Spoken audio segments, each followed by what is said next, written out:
What else I do besides that? What else I do besides that? Okay, so, Yeah, exactly. there's just a couple like different things about this. So normally we've been doing the equation, and then you can find the whole quite easily. But this one, it's just asking where's the whole. X equals 3. And you can kind of tell what would be there if there was no whole. Because what would this point be if I just labeled it like as a normal point? It would be 3 comma, 3. no, Or 1. Wait, 1, my bad. okay? So 3 comma 1 really gives you where the whole would actually be. So if you, and I'll show you that like later on, but when you actually make a table, okay? So with this limit notation, they're not asking for the limit notation from the asymptote, because you can see there's an asymptote here. They're asking for the limit notation to the whole. You see that? So it's saying as x goes to 3 and from the negative and x goes to 3 from the positive. So what's happening as I go to 3 from the negative? What's my function going towards? 1. 1. It's going towards that. If you like zoomed way in, zoom in, zoom in, zoom in to the whole. The whole is like a pixel. What would be all the numbers before it? Like 0.98, 0.99, okay? And then it's gonna get to 1. That's kind of what they're asking. And then if you're coming from this side, same thing. You're going down and it's approaching 1. So as x approaches 3 from the left, the function approaches 1. And as x approaches 3 from the right, the function approaches 1. So it's very similar to an asymptote, but it's a whole, right? Okay, so can you find the whole, and can you try to graph this without your calculator? Okay, I'm not going to make you do a ton without your calculator, but we need to start like trying to do it more frequently.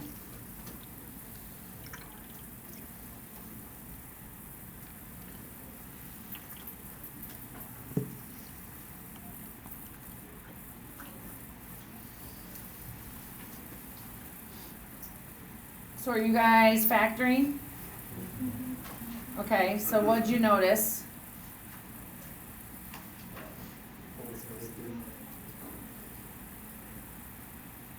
Huh? Okay, so x plus 3 is a whole. So there's a whole there, and then what else? There's the vertical asymptote at x equals 2. Perfect. Remember this at the bottom is a vertical asymptote at x equals 2. And there's a whole at 3. So if you didn't have a calculator, okay? If you didn't have a calculator, you could make a little table, okay? And I know there's a vertical asymptote at 2, so I'm going to put 2 like in the middle. Well, I really don't need to do 2, do I? Let's just do it. 2, 3, 4, and then we'll do 1 and 0. So if you think about it, if I put any of these numbers in, like if I put 4 in, what's 4 plus 3? 7. And what's 4 plus 3? 7. What's 7 divided by 7? 1. So by crossing out this whole, I really don't have to do that part when I'm finding out what my values are going to be, because they would just be, I would do 10 times 4s, yeah, or 10 times 7, and then I would divide by 7, and I'm just going to get 10. So I can just do 10 over x minus 2. I can just do the part that I have left. to find out what my graph's gonna look like. So what's 0? What's 10 divided by -2? -5. So 0 is -5. What's 1? What's 10 divided by 1 minus 2? What's that?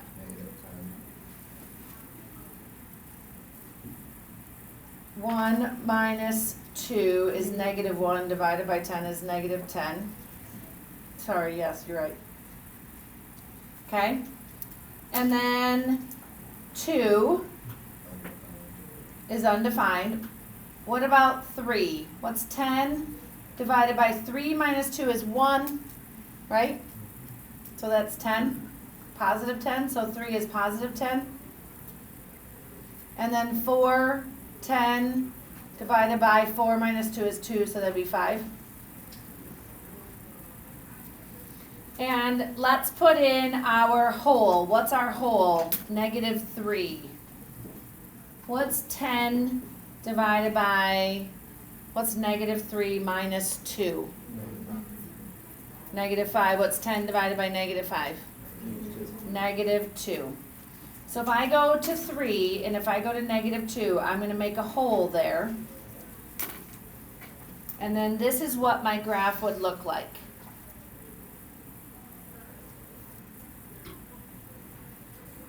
And why am I drawing my arrows down like that? Any ideas? Because they're approaching 0. Yep, why? Because if you divide 10 by anything like bigger than itself, it's just going to keep getting closer to 0, but it's not ever going to be 0. So it has a horizontal asymptote of y equals 0. So the horizontal asymptote is there. Okay? So you can do it, right? It just takes a lot of work. So now they want the limit notation of the whole. So let's look at the whole. We found that. So what is my limit as x goes to -3 from the negative side? And what is my limit as x goes to -3 from the positive side of g of x? It's -3. G of x. Minus 2. Yeah, it's the y. You're going to the y value. Yep. So as you go to -3, my function is going to -2. And as I go to -3, my function is going to -2, which kind of gives you your answer there too in that table. Kind of shows you what the answer is.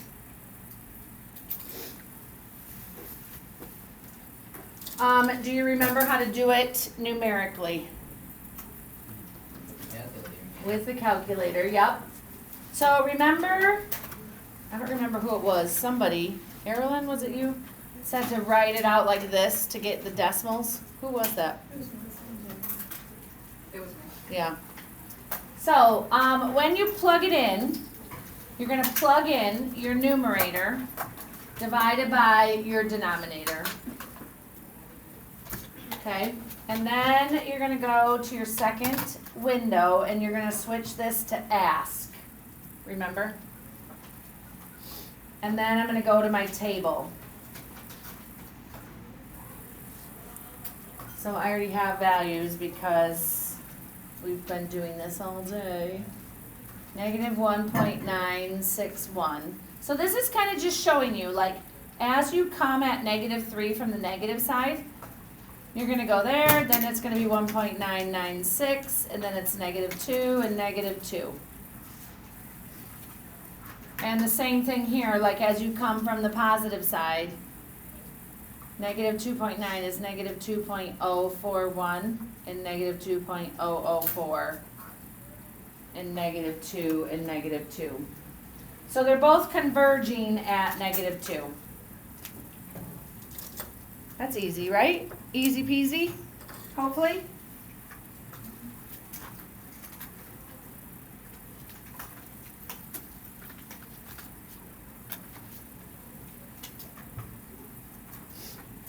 Ready? Wait, how do you do that? Thing again? Go to second window. Okay. second window, and then scroll down to the independent variable and slide over to ask.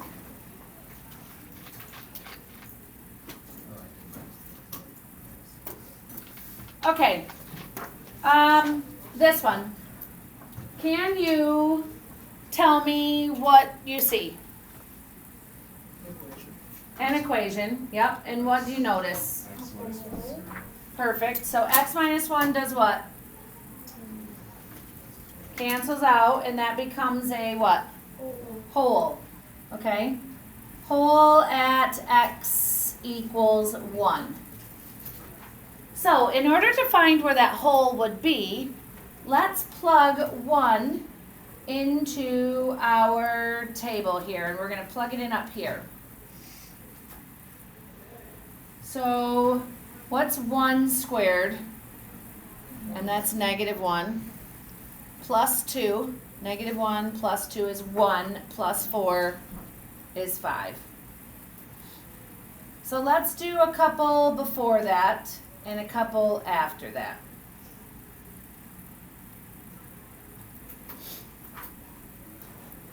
So when I go to graph this whole, okay, I'm going to go over 1, up 5. I'm not going to make a dot, though, because it's a whole. So you just make the hole at that spot. Does that make sense? You don't make a dot, you just make a hole at this spot.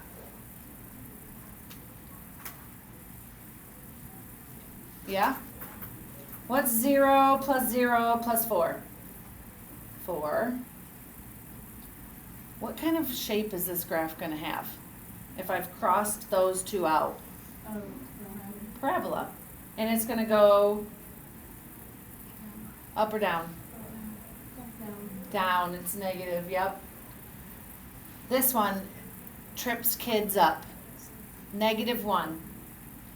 So when you do this, okay, it really looks like this. Negative, and then the negative 1 is on the inside of the parentheses. So you square it first.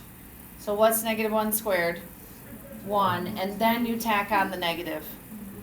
So negative 1 minus 2 is negative 3, plus 4 is 1. 2 squared is negative 4, plus 4 is 0, plus 4 is 4. So here's my parabola taking shape. Negative 9 plus 6 is negative 3, plus 4 is 1. So there's our parabola. Do you feel confident enough to do that without a calculator? Good. Okay. Holes. Okay, so we've talked about holes, but we haven't looked at the multiplicity yet. Well, we did kind of, but it says a whole of a rational function occurs when all the common factors whose multiplicity in the numerator is greater than or equal to the multiplicity in the denominator. So what that means in this instance, okay, is, remember we kind of did this where we had an extra one in the bottom? Remember this? What's that? Plus 6 minus 2. Plus 6 minus 2. Fantastic. So I have a whole, right? But I also have, what's on the top? Huh? A 0. A 0. Can I have a 0 and a whole? Like, can my graph hit, okay, if I were to graph this, I have an asymptote at negative 6, right? And I have a 0 at 2, but I also have a whole. So can I make this into a dot? No. Okay? So it's kind of weird because that would be a whole. So there ends up being no zeros, none, because a whole overrides a 0.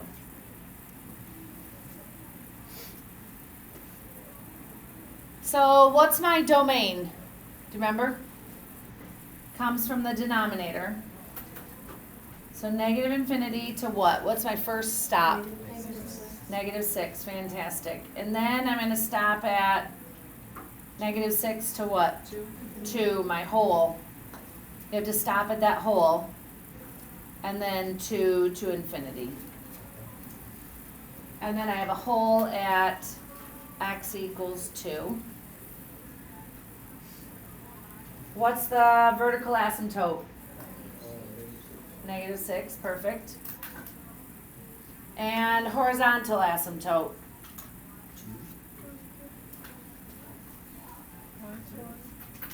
What am I supposed to do? Divide. X squared divided by x squared? 1. Y equals 1. So it has a horizontal asymptote at 1.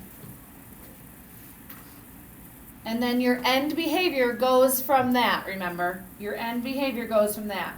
So the limit of x to negative infinity and the limit of x to infinity of h of x is 1. Of h of x is 1. So when you're doing your end behavior, they both are coming up and down to that horizontal asymptote. Like that's where they're gonna level out. Okay? Questions, comments, concerns? Kind of a little bit of a review. Okay, so this is something I found on line, and it's just a review of these sections.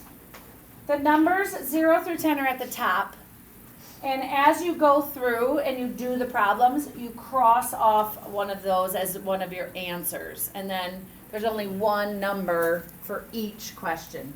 Does that make sense? It's kind of like a, if you got 72, you've done something wrong type of thing. You can only get the answers 0 through 10. And just know that just because I'm giving you a review, it does not mean this is exactly what's on the quiz. Okay? This is an AP class. When you sit down to take that AP test, you have no idea what's going to be on it, do you? So there has to be things that make you think that you, okay? And it is not due. This is not due. It is just, I just found